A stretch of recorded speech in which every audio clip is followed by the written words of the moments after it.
আসসালামু আলাইকুম সম্মানিত চাকরি প্রত্যাশী বন্ধুরা, কেমন আছেন? আশা করি ভালো আছেন। আমি আপনাদের দয়ায় ভালো আছি। বন্ধুরা, গণপ্রজাতন্ত্রী বাংলাদেশ সরকার শিক্ষা প্রকৌশল অধিদপ্তর প্রশাসন শাখা থেকে একটি নিয়োগ বিজ্ঞপ্তি প্রকাশিত হয়েছে। এটি একটি সংসদীয় নিয়োগ বিজ্ঞপ্তি। বন্ধুরা, এখানে আপনারা বাংলাদেশের সকল জেলার স্থায়ী নাগরিকগণ, নারী ও পুরুষ যোগ্যতা অনুযায়ী সবাই এখানে আবেদন করতে পারবেন। সো আবেদন শুরু কবে এবং শেষ কবে, কীভাবে আবেদন করতে হবে, কোন ঠিকানায় আবেদন করতে হবে, সব কিছু আমি এই ভিডিওতে আলোচনা করব। তো বন্ধুরা, ভিডিওটি শেষ পর্যন্ত দেখুন। চলে যাই মূল আলোচনায়। বন্ধুরা, এখানে 10টি ক্যাটাগরিতে 187 জন লোক নিয়োগ করা হবে। প্রথমেই আছে স্টোর কিপার, 1 জন লোক নিয়োগ করা হবে। শিক্ষাগত যোগ্যতা ব্যবসা শিক্ষা অনুষদে যে কোনো বিষয়ে অনন্য দ্বিতীয় শ্রেণী বা সমমানের সিজিপিতে স্নাতক বা সমমানের ডিগ্রি। তো শর্ত থাকে যে শিক্ষা জীবনে একাধিক তৃতীয় বিভাগ গ্রহণযোগ্য নয় এবং কম্পিউটারে MS ওয়ার্ডের কাজে দক্ষতা থাকিতে হইবে। এবার 2 নম্বর আছে হিসাব রক্ষক, 25 জন লোক নিয়োগ করা হবে। বেতন দেওয়া হবে 30,230 টাকা।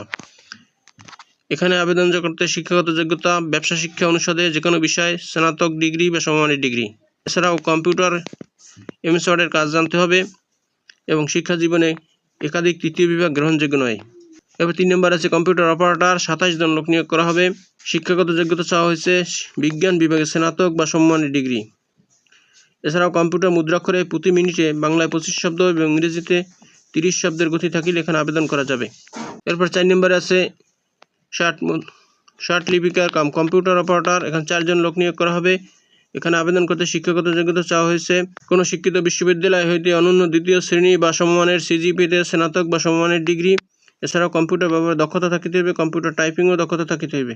এরপর 5 নম্বর আছে উচ্চমান সহকারী, 9 জন লোক নিয়োগ করা হবে। বেতন দেওয়া হবে 24,680 টাকা। এখানে আবেদন করতে শিক্ষাগত যোগ্যতা চাওয়া হয়েছে কোনো শিক্ষিত বিশ্ববিদ্যালয় হইতে অনন্য দ্বিতীয় শ্রেণী বা সমমানের সিজিপিতে স্নাতক বা সমমানের ডিগ্রি। এছাড়াও কম্পিউটার ব্যবহারে দক্ষতা থাকিতে হবে এবং কম্পিউটার মুদ্রাক্ষরে প্রতি মিনিটে 30 শব্দ এবং বাংলায় 25 শব্দ থাকিতে হইবে।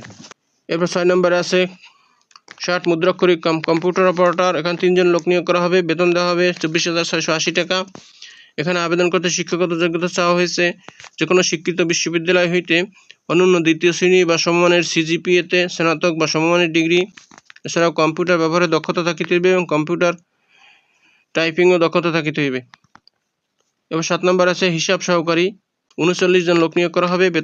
বেতন দেওয়া হবে 22,490 টাকা।